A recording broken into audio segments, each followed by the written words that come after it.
Dr Lamine Ba, ancien ministre de l'Environnement et ancien ministre de la Coopération, devant le grand jury. Il est l'invité d'Antoine Diouf ce dimanche. Son retour prochain au Parti démocratique sénégalais, les retours annoncés de Abdoulaye Wade et de son fils Karim, l'opposition et les prochaines législatives, la transhumance politique et les autres questions d'actualité. Pour participer à l'émission, le hashtag Grand Jury RFM.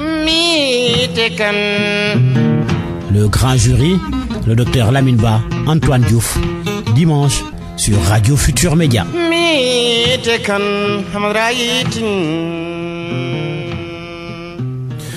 Docteur Mahmoud Lamine Ba, bonjour. Oui, bonjour Antoine. Mesdames, Messieurs, bonjour. Nous avons le plaisir de recevoir le docteur Mahmoud Lamine Ba, ancien ministre de l'Environnement de 2000 à 2001, ancien ministre de l'Assainissement 2004-2005, ancien ministre du Plan, de la Coopération internationale et humanitaire 2009-2011. Vice-président de l'Internationale libérale, ancien président des libéraux africains, docteur en sciences politiques, Université de Berlin, Allemagne. Auteur d'une thèse de doctorat intitulée « La contribution de l'OIA au débat sur le nouvel ordre économique international ». Président du Parti pour la liberté et la citoyenneté, militant du PDS depuis 1979, depuis élève au lycée Vanvo.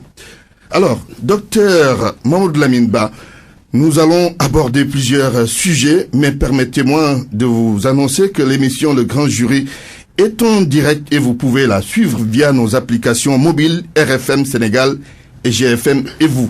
Vous pouvez y participer en direct sur les réseaux sociaux avec le hashtag Grand Jury RFM. Durant cette émission, docteur Mahmoud Lamine Ba, les auditeurs vont s'adresser à vous et ils sont déjà nombreux à réagir. Au micro, Antoine Diouf, à la technique, Abdoulaye Djidi Diop. Après quelques années d'éloignement du Parti démocratique sénégalais, vous avez décidé de retourner au PDS. Le processus est en cours. Qu'est-ce qui a motivé une telle décision? Je vous remercie pour cette invitation, mais permettez-moi, avant de commencer l'entretien, de m'incliner devant la mémoire des dizaines de disparus de ce grand événement religieux de Médina Gounass, oui, et de Bettenty, toutes ces bonnes dames qui n'ont eu tort que d'aller chercher du travail pour nourrir leur famille et soutenir leur époux, oui, et qui ont perdu la vie en voulant s'occuper de leur famille. Je m'incline pieusement devant leur mémoire. Et regretter également un petit peu que ce soit une occasion pour certains hommes politiques de politiser, passez-moi un peu la redondance, oui, de politiser ces événements macabres et difficiles pour notre pays. Que leur âme repose en paix au paradis. Amen. Deuxième point que je voulais évoquer avant de répondre à votre sujet, je voudrais également saluer les travailleurs du Sénégal qui demain devront fêter le 1er mai. Oui. Les travailleurs qui célèbrent cette journée et également les chômeurs, parce que comme vous le savez, le taux de chômage au Sénégal est très élevé. Et les retraités qui ont servi ce pays pendant plusieurs dizaines d'années et qui aujourd'hui se retrouvent dans des difficultés avec des pensions de retraite quelquefois qui ne dépassent pas 15 000 francs par mois, oui, pour nourrir plusieurs épouses, plusieurs enfants, tout ce monde, oui, de souffrance qui est dans des difficultés. Je voudrais les saluer et leur souhaiter une bonne fête du 1er mai. Tout cela signifie que le contexte social actuel dans le pays est difficile. Il est très difficile et je crois que nous l'aborderons sans langue de bois. Oui. Mais je vais un peu aborder la question que vous avez posée, à savoir mon probable retour au PDS. Je dois vous dire que nous ne devons pas aller trop vite en besogne. Vous avez bien fait de dire que le processus est en cours. Oui. Je ne suis pas encore allé au PDS. Je suis dans des discussions avec les responsables de mon ancien parti. Qui particulièrement? Le président Abdoulaye Wade? Lui-même, oui. Nous avons eu des entretiens, des discussions depuis d'ailleurs longtemps. Oui. Parce que lui, il continue de considérer que je ne suis pas sorti du PDS. Il considère que moi, je suis son militant. Oui. Son fils également. Et de grands responsables du comité directeur, notamment le coordinateur adjoint M. Omar Sarr, le responsable de la communication et non moins responsable du comité directeur Babacar Gaye, les femmes, les responsables des jeunes. Nous sommes en discussion pour voir l'éventualité, pas de mon retour, mais d'une fusion entre le parti. Vous dirigez déjà un parti qui s'appelle Parti pour la liberté. D'une fusion entre le PLC et le PDS. Vous voyez, c'est un peu ça notre particularité. Nous sommes des libéraux et nous ne sommes pas dans le syncrétisme idéologique. Nous ne pouvons pas nous allier à des socialistes, quel que soit le contexte. Et quand le président Wade m'a demandé de rentrer au Bercail, je lui ai fait comprendre que j'étais à la tête d'un parti que je n'ai pas créé d'ailleurs. Moi, je ne crée pas de mouvement parce que je suis mécontent de mon ancien parti. C'est un parti qui a été créé depuis 2009 et dont on m'a confié la charge de la direction.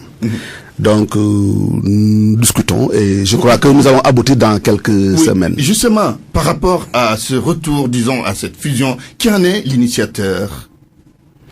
Écoutez, de part et d'autre, vous savez, encore une fois, j'ai des relations assez particulières avec le président Wade, ayant grandi à son ombre, sous son aile protectrice. Je crois que je ne peux pas lui refuser certaines choses. Et à partir du moment où nous sommes conscients de ce qui s'est passé et qui nous a séparés, tout le monde le sait, j'ai toujours refusé le compromis, la compromission plutôt.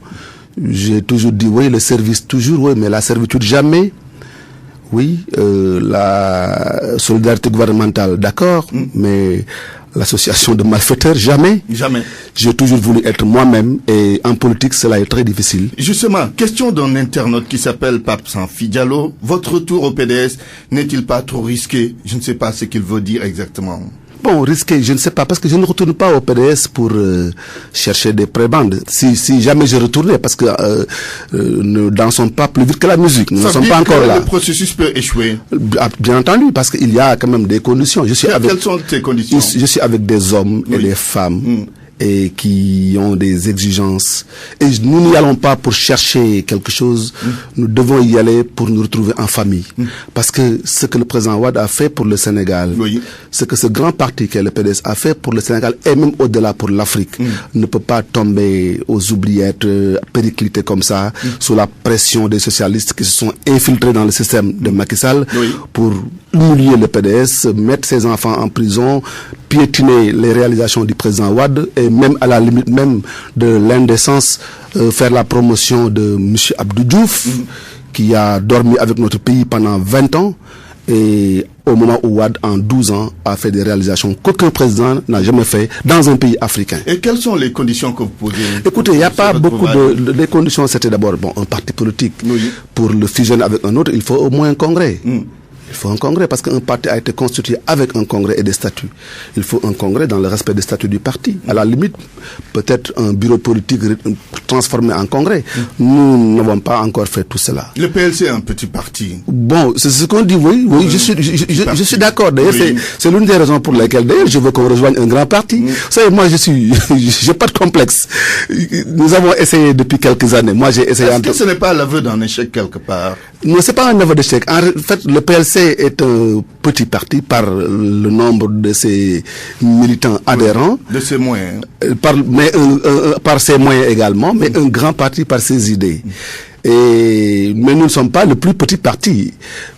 Mais je ne vois pas l'utilité de s'accrocher à un instrument qui ne fonctionne pas comme cela se doit, parce que ce qu'on dit avoir de grands partis, parce qu'ils ont les moyens et on ne se demande jamais d'où est-ce qu'ils ont tiré ces moyens. En tout cas, nous sommes, comme on dit, blancs comme neige. Nous n'avons jamais puisé des ressources publiques pour entretenir une clientèle politique. Je me l'interdis. Personnellement, j'ai fait 12 ans de gouvernement et je crois que jusqu'au moment où je vous parle, je me sens irréprochable et j'ai pas honte de regarder les Sénégalais les yeux dans les yeux. Et là, vous posez la sempiternelle question du financement des partis politiques. On ne reviendra pas là-dessus. Alors, au moment où des responsables libéraux vont vers le pouvoir pour profiter des strapontins, vous prenez le chemin inverse. Est-ce que ce n'est pas parce que vous avez attendu longtemps l'appel des sirènes de Macky Sall que vous n'avez pas entendu? Je n'ai attendu l'appel de qui que ce soit. Moi, j'ai été le seul responsable politique dans notre pays à avoir dit que je ne crois pas en Macky Sall. Je crois que dès le lendemain de son élection, j'ai fait le tour des plateaux de télévision pour dégager ma responsabilité sur ce qui s'est passé, pour dire je ne suis pas avec lui parce que je ne crois pas en sa vision, en son programme. Je l'ai fait, je l'ai dit et redit. Donc je n'attends rien du tout. Bien entendu, il y a eu de bonnes volontés, des amis à lui. Il y a cette fameuse épisode de tentative de débauchage par Mbaye Ndiaye au Parcelles Assainies. Non, mais au-delà même de Mbaye Ndiaye, il y a beaucoup de bonnes volontés, des amis qui sont de grandes personnalités dans son système, des ministres qui sont mes amis et qui ont tenté de vous débaucher. Non, ce sont des amis qui ont essayé de discuter avec moi. Nous avons besoin que tu apportes ton expérience par patriotisme, etc. Mais vous savez, je ne peux pas me dédire, changer de camp et aller m'accompagner avec des socialistes. Peut-être c'est ça mon problème. Moi, j'ai des scrupules idéologiques. Je suis né libéral, oui. J'ai grandi libéral. J'ai fait une université même libérale à la limite, l'université libre de Berlin. Oui. J'ai écrit une thèse sur le libéralisme économique, presque. J'ai été vice-président de l'Internationale libérale. J'ai été président du réseau libéral africain. J'ai été membre du plus grand parti libéral d'Afrique pendant 2 années. Je ne peux pas me réveiller et aller m'accompagner avec des socialistes. Voilà, je ne peux pas me réveiller. Ça n'est pas socialiste, il est libéral comme vous. Et aller m'accompagner avec des socialistes. Le président Alassane Ouattara lui-même m'avait demandé de voir comment faire pour collaborer avec mon frère, parce que Macky Sall est quand même mon frère. Nous avons fait l'université ensemble. Mais à partir du moment où il s'est accompagné avec toute la meute, excusez-moi le mot, il est un peu fort, socialiste, les enfants de Senghor sont tous autour de lui. Moi, je ne trouve pas ma place. Oui, mais moi, j'ai pas ma place dans ça, parce que ces gens, je les ai combattus étant élève au lycée Van Vault dans les mouvements de grève, alors qu'ils étaient là. Votre position aurait dû être autre que oui, absolument, et d'ailleurs même. Cela. J'ai même essayé d'attirer l'APR vers l'international libéral. Aujourd'hui, l'APR est membre de l'international libéral. Grâce à vous? Enfin, pas grâce à moi, mais grâce à nous tous, parce que nous avons un parti qui est membre. Nous aurions pu mettre notre veto. Si nous avions mis notre veto, l'APR ne serait jamais membre de l'international libéral. L'APR est membre de l'international libéral. L'APR est membre du réseau libéral africain. Donc, nous avons une sorte d'espace de discussion, de dialogue, en dehors même du Sénégal. Mais si, en même temps que l'APR est membre de ces instances internationales auxquelles nous sommes partis, son président, son gouvernement, son régime se permettent de mettre des libéraux en prison, de faire un harcèlement à l'endroit des... Nous ne pouvons pas accepter cela. Moi, je dis que on aurait pu s'entendre avec le président Macky Sall et travailler avec lui dès le départ, mais vous savez, c'est comme une course de fond. C'est à la fin que les gens commencent à lâcher prise. Moi, je ne lâcherai pas prise. Je suis Lamine Ba libéral, je reste libéral. Docteur Mamadou Lamine Ba, c'est notre invité aujourd'hui, invité du grand jury, ancien ministre Abdoulaye Wade. Parlant de transhumants, il y a quelque temps, vous repreniez une citation de Horace, j'ouvre les guillemets. Plus chacun se refuse à soi-même, plus il obtiendra des dieux. Je gagne le camp de ceux qui désirent rien et je transfuge. Je m'empresse à quitter le parti des riches. Je ferme les guillemets. Vous et Macky Sall, il ne faut jamais y penser, quelle que soit la situation. Mais non, ce sont des questions très difficiles. On vous dira, oui, vous n'êtes pas un patriote. Il y a beaucoup de gens qui m'interpellent dans la rue. Il y en a même qui, s'appuyant sur mon nom, me disent Nedoko Bandoum. Alors, c'est ton parent, il faut moi, je suis pas dans Nedoko Bandoum. La République, ce n'est pas ça. La République, ce n'est pas ça. En plus, moi, toute ma famille est presque Wolof, malgré mon nom. Nous sommes de la famille du Djolof, etc., du Ndjambo et tout ça. Donc, je ne suis pas dans ça. Je ne peux pas dire jamais que je ne soutiendrai, je ne travaillerai avec le président Macky Sall. Je suis un citoyen sénégalais. C'est comme un fonctionnaire. Le président Macky Sall a le droit de me convoquer, à la limite même de me dire, écoute, va faire ça. Parce que c'est le président de la République. Mais je dis, je ne suis pas membre de l'APR, je ne suis pas membre de son gouvernement, je ne le serai pas non plus. Et en plus, je n'attendrai pas 18h, 19h à 1h de la rupture du jeûne pour gâcher mon jeûne avec un verre de lait. Qu'est-ce que cela veut dire? Je veux le traduire en Wolof. Je sais pas, l'émission est en français, mais je ne vois pas l'utilité ku woor ba ngoon ba 6 heures. jox la kaas meew nga yàq sa koor. Qu'est-ce que cela signifie? doo am koor doo am yàlla, comme on dit. Cela veut dire que je crois que le régime de Macky Sall est dans une situation très compliqué, parce que il y a beaucoup de promesses non tenues. La situation sociale est désastreuse, les Sénégalais sont très fatigués, malgré sa bonne volonté. Le président Macky Sall peut avoir une bonne volonté, mais il y a un problème d'équipe autour de lui, d'hommes d'expérience, d'hommes d'État. C'est pour ça, je crois qu'il faut le laisser terminer rapidement son mandat et se soumettre au suffrage des Sénégalais. Si les Sénégalais en veulent encore, certainement lui donneront un second mandat. Mais en tout cas, moi, je ne suis pas dans son système et je ne suis pas dans la transhumance. Vous ne croyez pas qu'il va obtenir un deuxième mandat? Mais ça, c'est les Sénégalais qui doivent savoir. Alors, le management du PDS, on va reparler toujours du PDS. Aujourd'hui, vous retournez dans cette formation, ou vous pensez retourner dans cette formation dont le management est décrié par certains responsables de l'extérieur. Quel constat faites-vous de la gestion actuelle du PDS? Oumar Sarr au Sénégal, Abdoulaye Wade à Versailles, Karim Wade au Qatar. Oui, c'est très difficile. Déjà, au pouvoir, c'était très compliqué avec le PDS.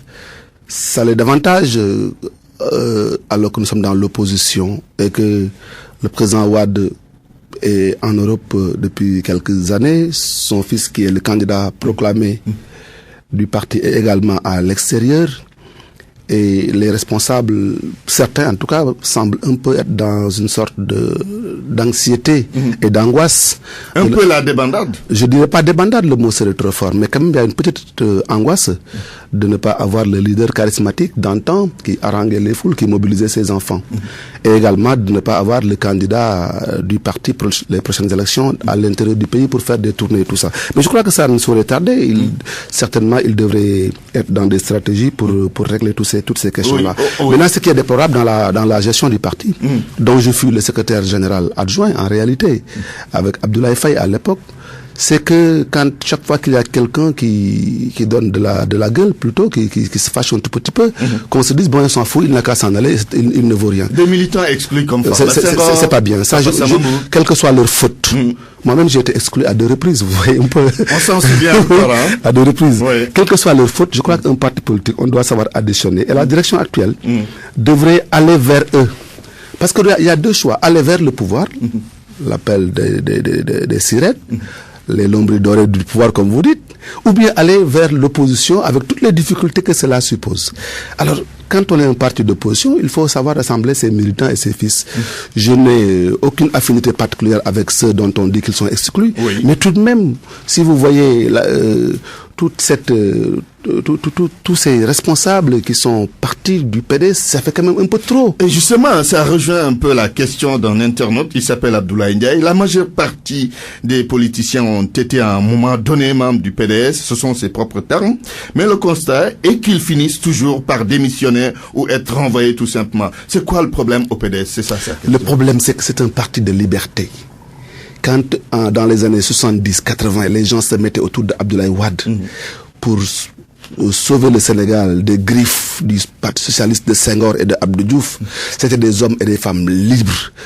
Et quand on gère des hommes et des femmes libres, à qui on ne donne pas à manger, qu'on n'habille pas, il faut savoir les gérer dans la dignité, leur restituer leur dignité. Chaque fois que quelqu'un est parti, si vous y regardez de plus près, il a été combattu quelque part, il a été un peu bousculé, et moi-même j'en suis une illustration parfaite.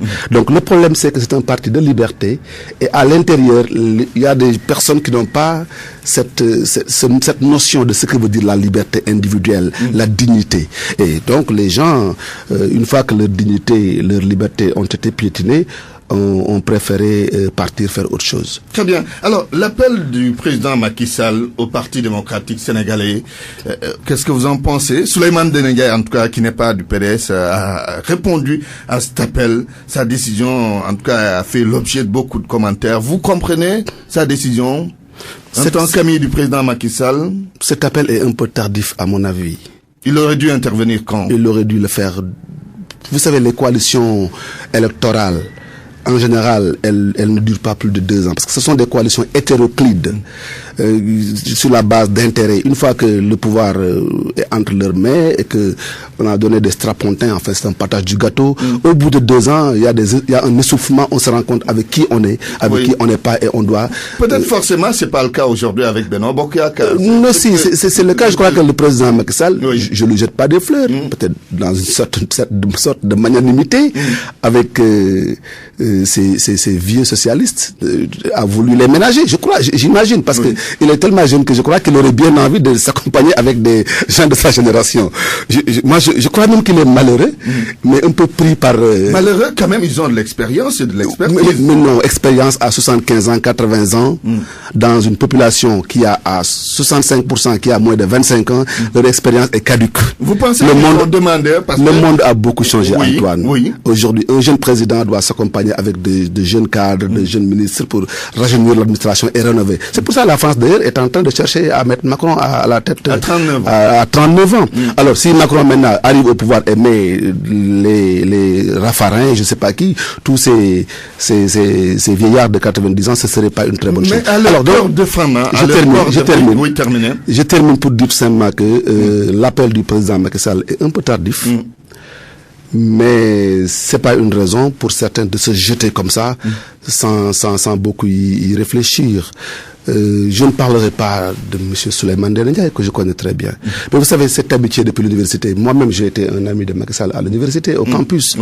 Mais nous ne le sommes plus parce que le pouvoir divise et divise absolument. Divise et sépare. Nous sommes séparés, nous ne voyons pas la gestion du pays de la même façon. Par conséquent, je reste dans ma position. Alors, le Premier ministre Souleymane Ndéné Ndiaye a été un ami de Macky Sall depuis longtemps. Donc quand ils étaient au gouvernement, je me dis qu'il a rejoint. Je ne suis même pas sûr qu'il n'ait pas commencé depuis la création de l'APR. Lui, il peut être à l'aise dans cette affaire-là. Vous n'êtes pas surpris par sa décision? Ah non. Moi, on voyait les choses venir. Mais depuis que Macky était Premier ministre, nous voyons qui était ami avec qui à l'époque. En 2004-2005, nous savions qui était avec qui à l'époque. Donc, moi, je ne suis pas surpris du tout, mais ça ne doit pas entraîner, cet appel ne doit pas entraîner tous les libéraux de souche qui croient qu'il faut plutôt changer d'orientation et se séparer des socialistes. Alors, en mars 2013, vous disiez ceci à propos de Macky Sall: je refuse de suivre un homme apparemment kidnappé et instrumentalisé par des socialistes et de vieux communistes au point d'oser regarder tout un peuple dans le blanc des yeux et lui promettre de diminuer les prix des denrées de première nécessité en faisant fi des coûts de production qu'il ne maîtrise pas et qui aujourd'hui fait face en toute impuissance à la flambée de l'ensemble des prix, plongeant notre pays dans une crise économique et financière sans précédent. Je refuse de suivre un homme dont le profil éthique pour gouverner est douteux, qui a une fortune de 8 milliards de francs CFA. Pour toutes ces raisons, recommanderiez-vous à vos frères du PDS de ne jamais répondre à l'appel de Macky Sall? Heureusement que vous le rappelez. Merci beaucoup de le rappeler. Moi, je l'ai pensé, je l'ai écrit, c'est resté dans les annales de l'histoire, et je ne suis pas sûr qu'aujourd'hui j'ai eu tort de le dire. Vous confirmez ces propos? Mais bien entendu, regardez-moi les prix des denrées de première nécessité. Qu'est-ce qui a diminué? Le riz a augmenté, l'huile a augmenté. Demandez aux Sénégalais dans la rue. Les gens sont fatigués, franchement. Je ne le souhaite pas. Et le loyer? Le loyer également. On a parlé de diminution des loyers des maisons que vous n'avez pas construites. Et finalement... C'est quand même une mesure salutaire. Mais ça a créé des SDF plutôt. Il y a des gens qui ont jeté leurs locataires d'or. Ils ont mis des poulaillers dans leur maison.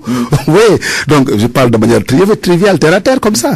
Mais la situation des Sénégal ne s'est pas améliorée. C'est vrai qu'à l'intérieur du pays... Justement, la bourse de sécurité familiale...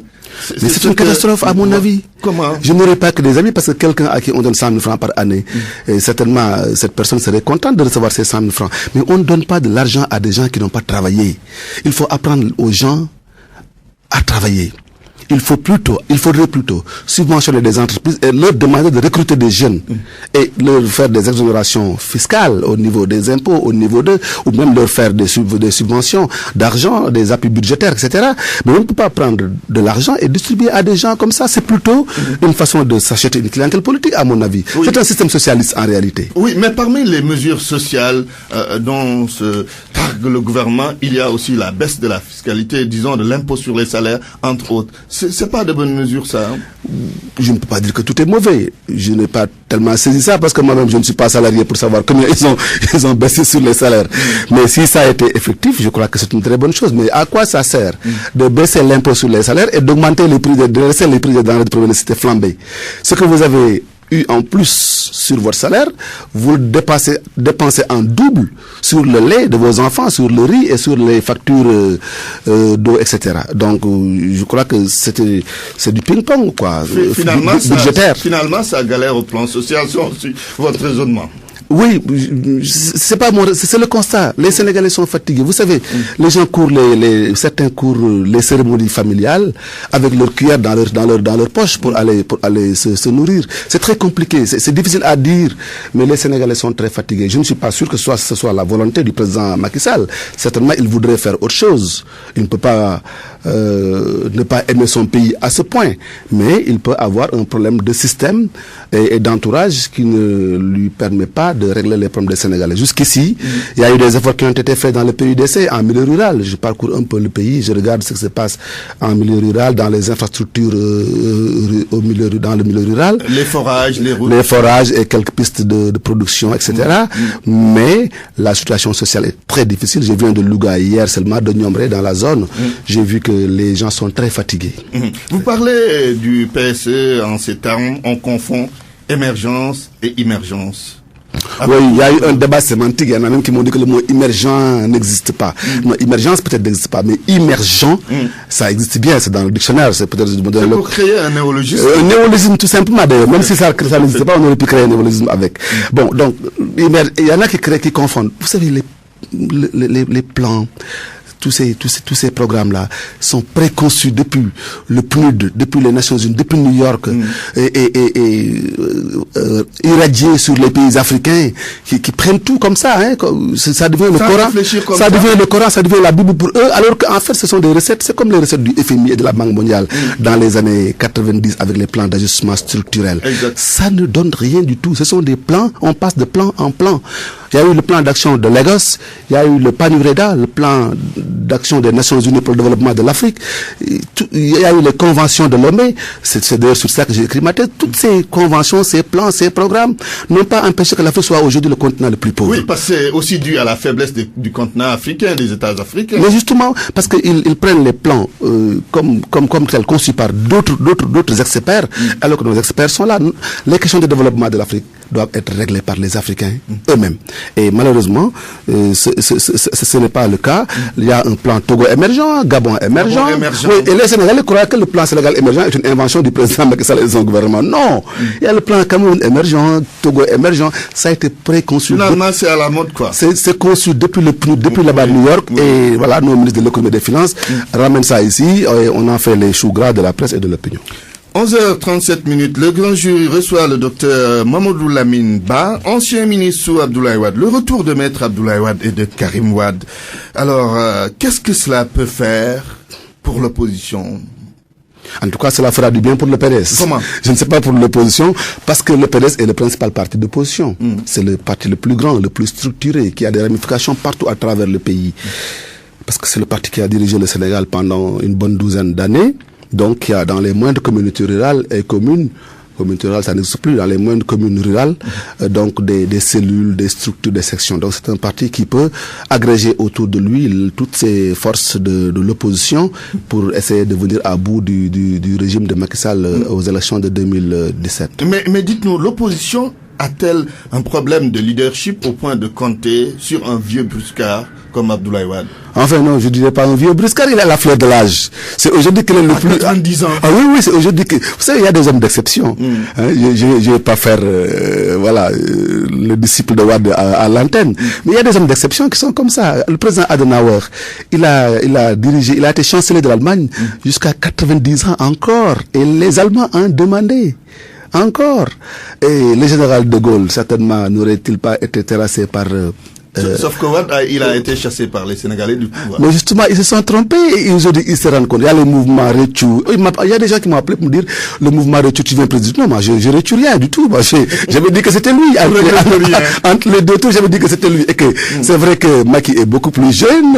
C'est vrai que le président Wade a fait quelques erreurs, mais dans l'état actuel des choses, il fallait laisser le président Wade faire encore quelque chose, continuer son travail pour le pays. Donc, je ne regrette rien. Oui. Alors, je disais donc que le PDS est un parti qui peut être très fort, autour duquel peuvent s'agréger les forces de l'opposition pour essayer d'avoir une majorité au moins à l'Assemblée nationale. Oui, mais c'est quand même d'un problème de leadership au sein de l'opposition. Si on avait le leadership qu'il faut, on n'aurait pas besoin d'Abdoulaye Wade. Moi, je suis d'accord qu'il y a un problème de leadership parce que chacun a son agenda caché. Les gens sont ensemble sans être réellement ensemble. Chacun a son petit calcul. C'est un petit calcul et ses intérêts. C'est pour ça d'ailleurs moi il m'est même difficile de trouver un partenaire dans une coalition parce que chacun a ses petits calculs et finalement c'est des intérêts crypto-personnels et non l'intérêt du Sénégal. Donc Wade tête de liste, une bonne idée pour l'opposition. Ah oui, ce serait une excellente idée si Wade était tête de liste. Je ne suis pas sûr, je ne sais pas s'il va l'accepter ou pas, mais au moins il va entraîner beaucoup d'électorats pour avoir beaucoup de députés et surtout des députés de qualité. L'opposition et les législatives, le pari de la victoire, est-il possible de le relever? Vous savez, c'est le système électoral qui est un peu difficile avec le système de la proportionnelle. Ce qui fait qu'il suffit d'avoir une voix de plus pour l'emporter dans un département. Et malheureusement, la vie politique au Sénégal aujourd'hui est biaisée par le rôle de l'argent. Vous avez dit vous-même que je suis un petit parti, peut-être un parti cabine téléphonique comme on aime chahuter. Mais il y a le rôle de l'argent et quand on est au pouvoir et qu'on a 8 milliards de biens déclarés et des fonds politiques assez costauds, assez substantiels quand même, si on n'a pas un peu d'éthique, on peut bien se faire beaucoup d'électeurs dans un contexte de pauvreté absolue.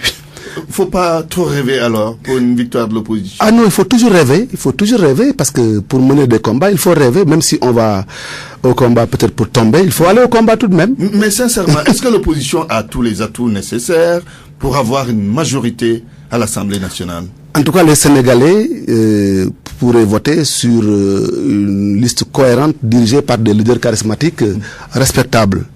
Ça, je le sais, parce que les Sénégalais, ils cherchent un leader charismatique, ils sont fatigués.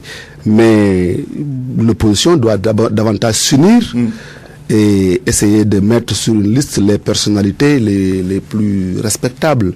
Pas forcément les gens qui ont plutôt peut-être de l'argent, des moyens, ou bien qui ont des regroupements de femmes en banlieue sans savoir ce que c'est une loi. Alors il faut faire attention parce que député du Sénégal, c'est pas n'importe quoi.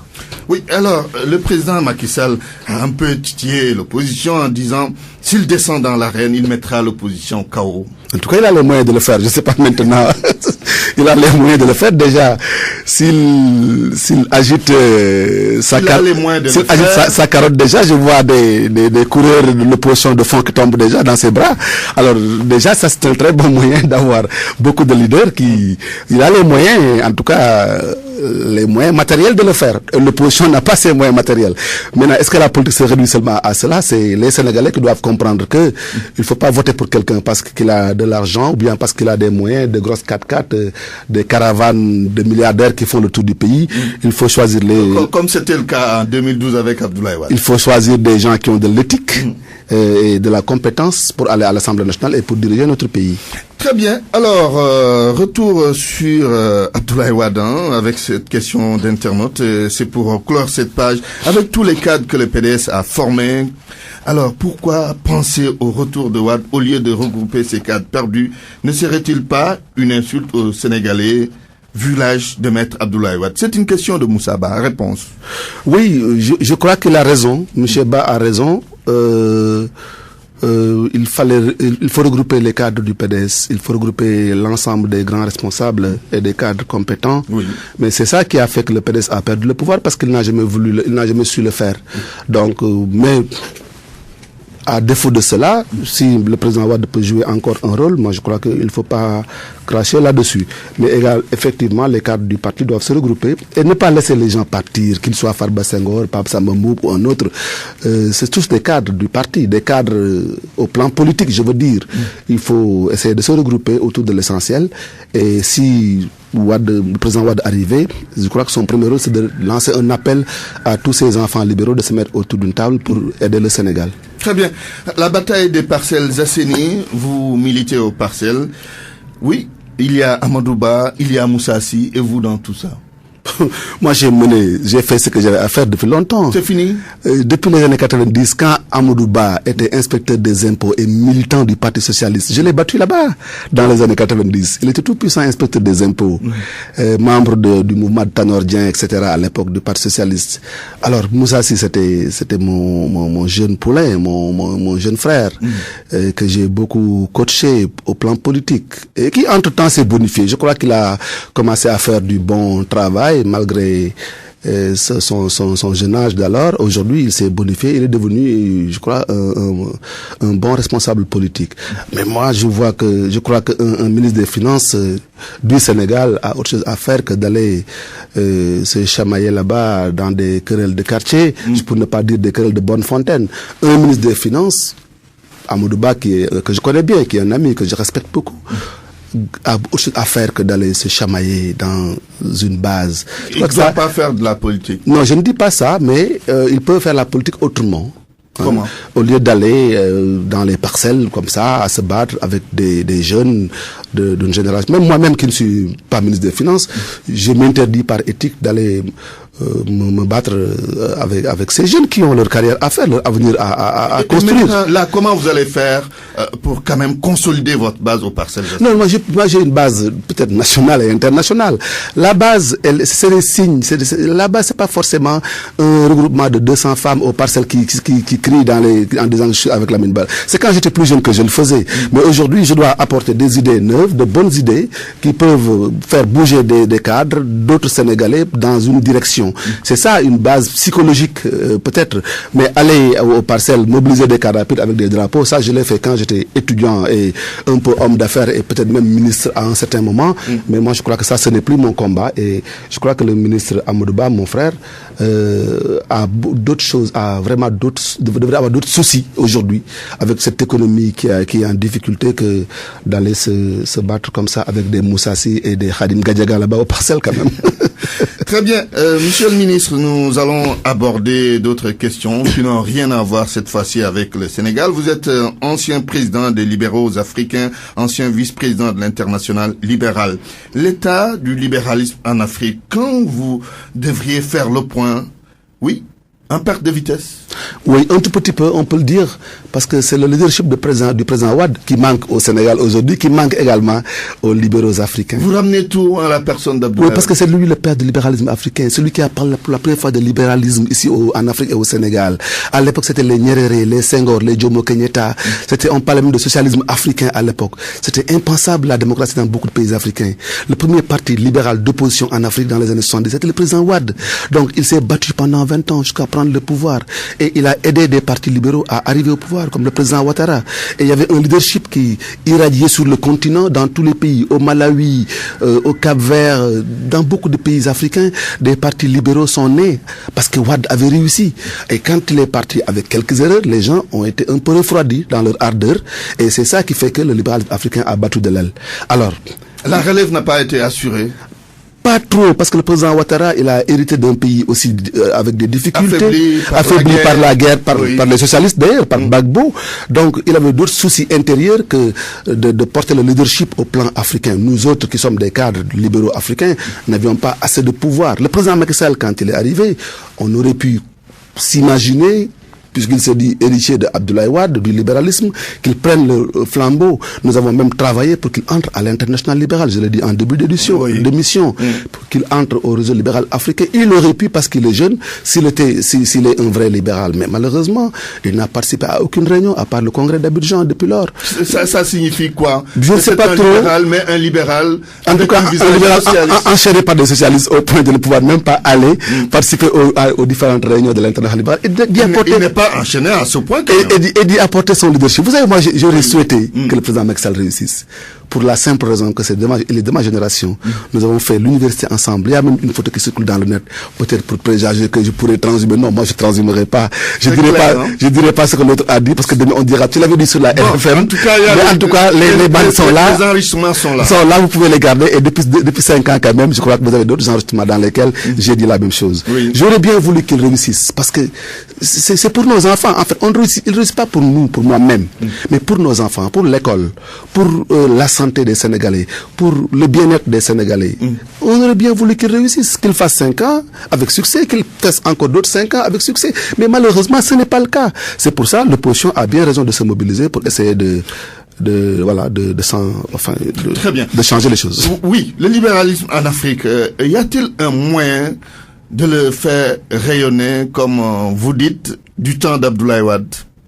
Oui, le seul moyen était que le président Ouattara, qui va partir, qu'il ait un successeur qui soit un bon libéral très engagé, que le président Macky Sall, comme il lance un appel aux libéraux, qu'il revête un vrai manteau de libéral, avec une politique libérale, pas une politique de bourse familiale, parce que ça, c'est pas du libéralisme. Une politique de promotion des entreprises privées, de promotion des cadres, une politique de financement de l'école, la formation, une politique de financement de la santé, une politique vraiment libérale. Et qu'il y ait d'autres et d'autres présidents jeunes de notre génération, ou bien même un peu moins. Oui, mais sauf qu'il n'y a pas de politique libérale à 100%, il n'y a pas de politique sociale à 100%. En fait, social, oui, il y en a toujours. Socialiste, tu veux dire. Le socialisme a été... Socialiste, je veux dire. Le socialisme, c'est de l'arnaque. Ça, je le dis et je le répète. Ils ont confondu la solidarité interhumaine, là, pour en faire une idéologie qu'ils appellent socialisme. On a vu ce qui s'est passé dans tous les pays où il y a eu des gouvernements socialistes. Il y a eu des problèmes. Vous avez vu ce que le président François Hollande... C'est des systèmes qui ont en tout cas périclité. C'est des systèmes qui ont périclité et qui perdent de la vitesse à longueur de siècle, tous les siècles. C'était depuis l'autre siècle, depuis le 19e siècle, avec le mouvement ouvrier. C'est un système qui est périmé en quelque sorte, qui ne s'accommode pas de la mondialisation, de l'entreprise. Il faut créer des entreprises, créer de la richesse, créer des emplois pour les jeunes, former une population jeune, avec en bonne santé, donc faire des finances, des politiques de santé publique qui permettent d'avoir une population saine et bien formée pour promouvoir. Oui, mais en même temps, le libéralisme a beaucoup puisé du socialisme. Hein? Non, le libéralisme n'a jamais. Le libéralisme est d'abord social. Les premiers penseurs libéraux, que ce soit Adam Smith, que ce soit Friedrich Naumann, dont on parle souvent, tous ont été des travailleurs sociaux. C'est parce qu'ils ont fréquenté la pauvreté qu'ils ont cherché les voies et moyens de combattre la pauvreté. Le libéralisme, c'est pour combattre la pauvreté. Donc, quand on combat la pauvreté, on est forcément dans le social. Très bien. L'élection présidentielle française, dimanche prochain, on connaîtra sans doute le successeur de François Hollande. Ancien ministre de la coopération que vous êtes, l'actualité internationale vous intéresse sans doute. Le déroulement de cette élection présidentielle française, Emmanuel Macron qui arrive en tête devant Marine Le Pen. Oui, c'est très dommage pour la France. Pourquoi? À beaucoup de points de vue. D'abord, je crois que les meilleurs candidats ont été éliminés dès le premier tour. Qui étaient les meilleurs candidats? Pour moi, et ça c'est une question individuelle, je suis sur une radio, mais pour moi le meilleur candidat pour la France c'était François Fillon. On lui a sorti des affaires, on lui a sorti ses costumes, comme il disait, ils sortiront même mes caleçons. En général, ça n'a pas été de l'invention non plus. Le système français, c'est un peu comme le système sénégalais. Oui. Oui, Dominique de Strauss-Kahn était un bon candidat socialiste, entre guillemets socialiste. Mais ils ont trouvé le moyen de l'écarter avec une histoire de fille dans un hôtel quelque part à New York. François Fillon également a une carrière d'homme d'État, de l'expérience, et c'est un bon libéral qui aurait pu aider la France, un bon gaulliste. A-t-il été prudent lui aussi? Un bon gaulliste, oui, qui aurait pu aider la France. Mais malheureusement, il est tombé dans le piège de la politique politicienne. Donc les premiers candidats ont été éliminés dès le premier tour. Aujourd'hui, quelle chance pour l'un et l'autre? Je crois que Emmanuel Macron, qui a puisé du centre et de la droite et de la gauche, oui, en se positionnant au centre, parce que c'est vrai que la France est toujours de symbiose. La France est toujours gouvernée par le centre, oui, bien qu'il y ait droite et gauche. Monsieur Macron pourrait l'emporter clairement, mais en ce moment-là, moi j'ai des choix très difficiles peut-être. Si j'étais français, je voterais Le Pen. Ah oui, pourquoi? Oui. Pourquoi? Parce que c'est le meilleur choix pour les Africains. Avec tout ce qu'elle pense, c'est le meilleur choix de l'Afrique. c'est le meilleur choix pour les Africains. Mais expliquez-nous. Je vais vous expliquer. Il faut quelqu'un, passez-moi le mot, il est un peu trop fort, pour nous mettre l'épée dans les fesses, pour bouger. Les Africains doivent arrêter de se dire que oui, tel président est bien pour nous. Marine Le Pen est bien pour la France. Mais elle est également bien pour nous parce que nous prendrions nos responsabilités. Nous avons tous jeté notre dévolu sur le président Obama quand il est arrivé en 2008. Qu'est-ce qui s'est passé? Rien. Aujourd'hui, Trump a été élu par les Américains. C'est le meilleur président pour les Américains et je crois également que c'est le meilleur président pour nous. S'ils cherchent nos enfants, c'est à nous à les accueillir, à leur trouver de la formation, du travail, à les insérer dans notre pays.